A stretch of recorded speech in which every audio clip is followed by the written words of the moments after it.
বছর যারা কথা বলতে পারলো না, এখন একেবারে জন্মের মতো কি করতেছে, কি হতেছে, একটু ধৈর্য ধরো না। একদিনেই কি 16 বছরের সবকিছু ভালো করে দিতে পারবে?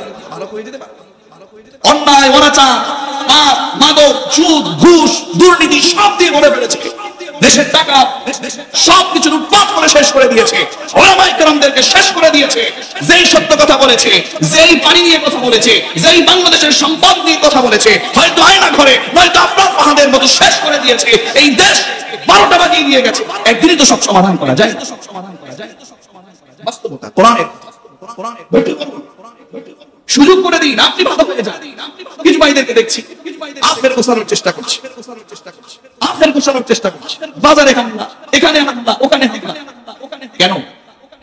খবরদার, জুলুম বন্ধ করতে হবে। কারণ যে হাত দিয়ে মানুষকে জুলুম করি, ওই হাতের উপরেও একজনের হাত আছে। তিনি কে? খবরদার। কি দরকার? আমি ভালো হয়ে যাব, আমি বিনয়ী হব। মূর্খদের সাথে তর্ক করার কোনো প্রয়োজন নেই, জাহেলদের সাথে তর্ক করার কোনো প্রয়োজন নেই। আপনার তর্কতে দেশ উন্নত হয়ে যাবে না। কি দরকার? আপনি আপনার কাজ করুন, দেশকে নিয়ে কাজ করুন, ঘরকে নিয়ে কাজ করুন, সমাজ নিয়ে কাজ করুন, নিজে আপনি এগিয়ে যান। একজন ছোট্ট বাচ্চা আজকে যে জন্ম নিবে, সেও লক্ষ লক্ষ টাকার ঋণ নিয়ে জন্ম নিবে। অবস্থা বাংলাদেশ। বুঝতে হবে আপনাকে, শিখতে হবে আপনাকে, জানতে হবে আপনাকে। আমরা সেদিকে আর যাচ্ছি না। তবে যারা জাহেল, যারা মূর্খ, তাদের সাথে কখন আমরা তর্ক করতে যাব কি? সালাম দিয়ে বের হয়ে। 3 নাম্বার হলো এই দেশের জন্য কিংবা নিজের জন্য উন্নত করতে চাইলে, রহমানের বান্দা হতে চাইলে 3 নাম্বার গুণ যেটা অর্জন করতে হবে, আল্লাহ বলেন ওয়াল্লাযীনা ইয়াবীতুনা লিরাব্বিহিম সুজদান ওয়া কিয়ামা। আল্লাহু আকবার। তাহাজ্জুদের জায়নামাজে দাঁড়িয়ে যেতে হবে আপনাকে। তাহাজ্জুদের জায়নামাজে আপনাকে দাঁড়িয়ে যেতে হবে, আল্লাহর কাছে দোয়া করতে হবে। যারা রহমানের বান্দা, যারা ভালো চায়, তারা রাতারাতি চাঁদাবাজি করে না, তারা জায়নামাজে দাঁড়ায়। কার কাছে? আল্লাহর কাছে। নিজের জন্য বলে, পরিবারের জন্য বলে, সমাজের জন্য বলে, দেশের জন্য বলে। উন্নত করবে কি? অন্যায়, অনাচার, অপরাধ দিয়ে নিজেকে ডুবিয়ে ফেলেছি। আল্লাহ বলেন সব অন্যায়কে ভুলে গিয়ে সঠিক পথে অবিচল থেকে আল্লাহর কাছে কান্নাকাটি করে 4 নম্বরে বলে রব্বানা ইসরিফ আন্না আযাব জাহান্নাম ইন্না আযাবাহা কানা গরামা ইন্নাহা সাআত মুস্তাকাররান ওয়া মুকামা। রাতের আধারে তাহাজ্জুদ নামাজ পড়ে আখিরাতে মুক্তি পাবার জন্য নিজেদের অন্যায় অপরাধকে সামনে রেখে আল্লাহর কাছে বলে, ও আল্লাহ, অন্যায় অপরাধ অনেক করেছি, আর করব না, আর গুনাহের কাজ করব না।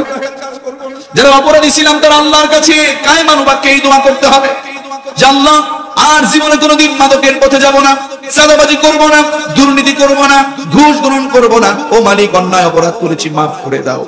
আযাব সহ্য করতে পারবো না। সব আযাবগুলো থেকে মুক্তি চাইতে হলে আল্লাহর কাছে দোয়া করার বিকল্প আর কিছু হতে পারে? এজন্য আল্লাহ ওই জাহান্নামের আযাব সহ্য করবার মতো ক্ষমতা আমার নাই, আপনার কাছে দোয়া করছি রব্বানা ইসরিফ আন্না আযাব জাহান্নাম ইন্না আযাবাহা কানা গরামা।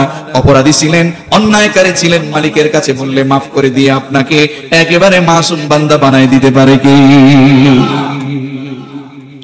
5 নম্বরে এই দেশের জন্য, গরিবদের জন্য, সকলের উন্নতির জন্য দান করতে হবে। পকেটের ভিতরে অর্থ নিয়ে আটকায় রাখলে চলবে না, সিন্ডিকেট করলে চলবে না। আপনাকে সিন্ডিকেট যদি আপনার মাধ্যমে এই দেশের হয়ে যায়, আপনি নিজে একা ভালো থাকবার জন্য সিন্ডিকেট করলেন, অর্থ সম্পদ আত্মসাৎ করলেন, আটকে রাখলেন, জমা করে রাখলেন।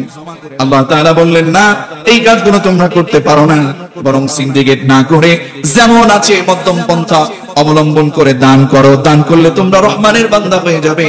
রহমানের বান্দা হয়ে গেলে আল্লাহর বান্দার ভিতরে নাম লেখাতে পারলে আমাদের সকলকে উন্নত দান করবেন কি? উন্নতি দান করবেন তিনি। তিনি আমাদেরকে ডেভেলপ করে দিবেন সবকিছু। এজন্য আল্লাহ বললেন ওয়াল্লাযীনা ইযা আনফাকু লাম ইউসরিফু ওয়া লাম ইয়াকতুরু ওয়া কানা বাইনা যালিকা কাওয়ামা। জোরে বলুন আল্লাহু আকবার। দান আমরা করব, সেটা মধ্যম পন্থা অবলম্বন করে দান করব। আর দান করলে খুশি হন একজন, তিনি কি? এরপরে রব বললেন 5 নম্বরে শিরক করা যাবে না। ওয়াল্লাযীনা লা ইয়াদউনা মা'আল্লাহি ইলাহান আখার ওয়াল্লাযীনা লা ইয়াদউনা মা'আল্লাহি ইলাহান আখার। কোরআন সুন্নাহ উলামায়ে কেরামদেরকে শেষ করে দিয়ে মানুষের জনমের মতো মূর্তি বানায়, ভাস্কর্য বানায়, মাজার পূজা করে, শিরক করে। আছে না নাই? যত ভাস্কর্য বানানো হোক না কেন, যত মূর্তি বানানো হোক না কেন, সবকিছু শিরকের অন্তর্ভুক্ত। ঠিক কিনা বলো? বিশ্বনবী সাল্লাল্লাহু আলাইহি ওয়াসাল্লাম যেখানে মাজার পূজা দেখতে বলেছেন, মাজার পূজারী মাজার যেখানে দেখছেন, কিংবা যেখানে কবর নিয়ে পূজা করতে দেখেছেন, কবরকে ভেঙে দিয়ে একেবারে গুঁড়িয়ে দিয়ে সমান করে দিতে বলেছেন। একেবারে মূর্তি, ভাস্কর্য, বিভিন্ন কিছু দিয়ে দেশটাকে রোশনালে কঠিন অবস্থায় ফেলে দিচ্ছিলাম আমরা।